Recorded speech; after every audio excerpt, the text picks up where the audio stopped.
নারকেলটাকে আমি মিহি করে ভালো করে বেটে নিলাম। আসসালামু আলাইকুম এভরিওয়ান। আমি শাকভাজি করার জন্য এখানে 2 রকমের শাক নিয়েছি। এক মুঠো কলমি শাক এবং লটে শাক নিয়েছি। এখানে পেঁয়াজ কুচি নিয়েছি, কাঁচামরিচ কুচি নিয়েছি, 2টো রসুন কুচি নিয়েছি, নারকেল পাটায় বেটে মিহি করে নিয়েছি একটা। এখানে কিছু ছোট চিংড়ি নিয়েছি এবং এখানে কিছু পেঁয়াজ কুচি নিয়েছি। এখানে 1 চামচ মরিচের গুঁড়ো নিয়েছি, 1/4 চামচ হলুদের গুঁড়ো এবং পরিমাণ মতো বা স্বাদ মতো লবণ নিয়েছি। এখন আমি শাক ভাজি করছি।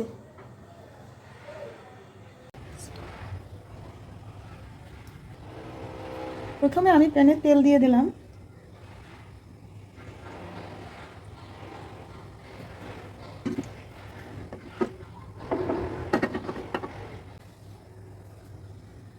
এখন পেঁয়াজ দিয়ে দিব।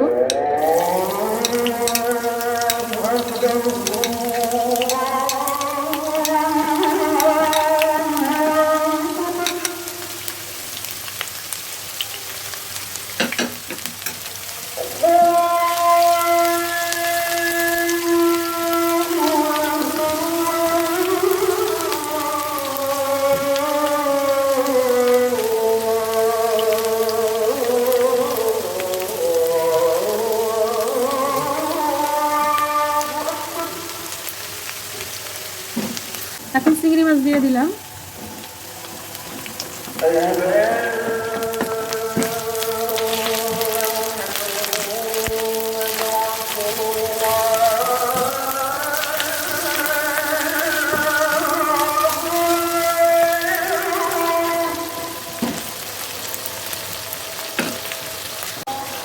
চিংড়ি মাছগুলোকে একটু ভালো করে ভেজে নিতে হবে।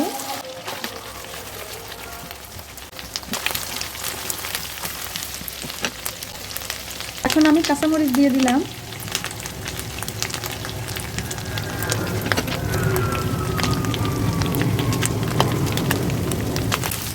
চিংড়ি মাছের সাথে কাঁচামরিচটাও ভালো করে ভেজে নিলাম।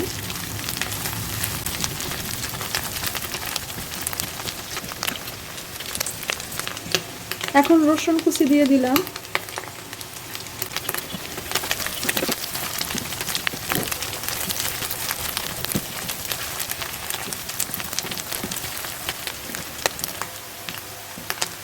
এখন আমি হলুদের গুঁড়া, মরিচের গুঁড়া এবং পরিমাণ মতো লবণ দিয়ে দিলাম।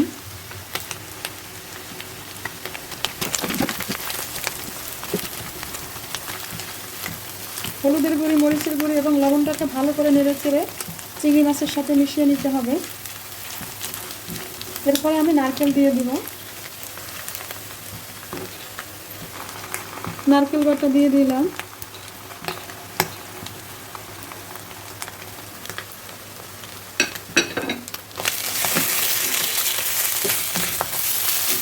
নারকেল বাটা ভালো করে মশলার সাথে মিশিয়ে ভেজে নিতে হবে।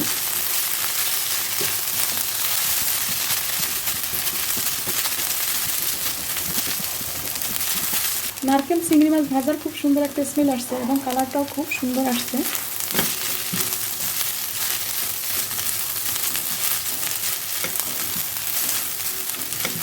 নারকেল চিংড়ি মাছ ভাজা হয়ে গেছে। এখন আমি এর মধ্যে একটু পানি দিয়ে দেব। আমি যে পানিটা দেবো সেটা হচ্ছে নারকেল বাটারই পানি। সেটা দিয়ে আমি চিংড়ি এবং নারকেল ভাজাকে কষিয়ে নেব।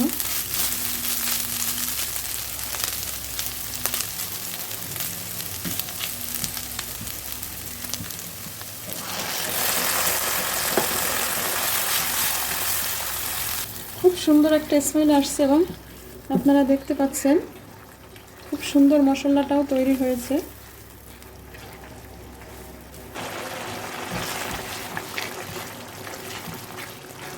মশলা ফুটে উঠেছে।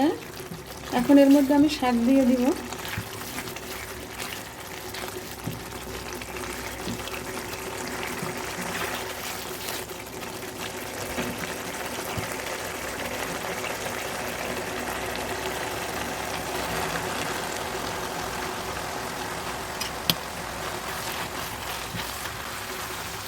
শাক নেড়ে চেড়ে আমি উল্টিয়ে দিব।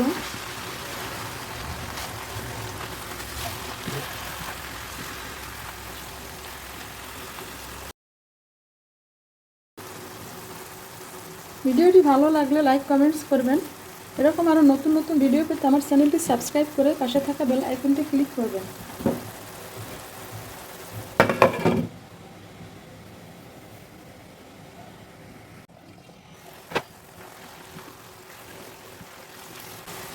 মাশাআল্লাহ, খুব সুন্দর স্মেল আসছে। এরকম নারকেল চিংড়ি মাছ দিয়ে শাক ভাজি করে কে কে খেয়েছেন কমেন্টস করে জানাবেন।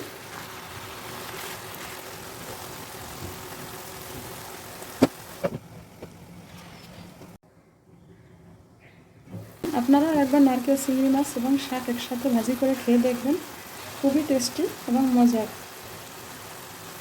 অবশ্য লোটে শাক চিংড়ি মাছ নারকেল দিয়ে বেশি স্বাদ হয়। ভিডিওটি ভালো লাগলে লাইক কমেন্টস করবেন। এরকম আরও নতুন নতুন ভিডিও পেতে আমার চ্যানেলটি সাবস্ক্রাইব করে পাশে থাকা বেল আইকনটি ক্লিক করুন। আল্লাহ হাফেজ।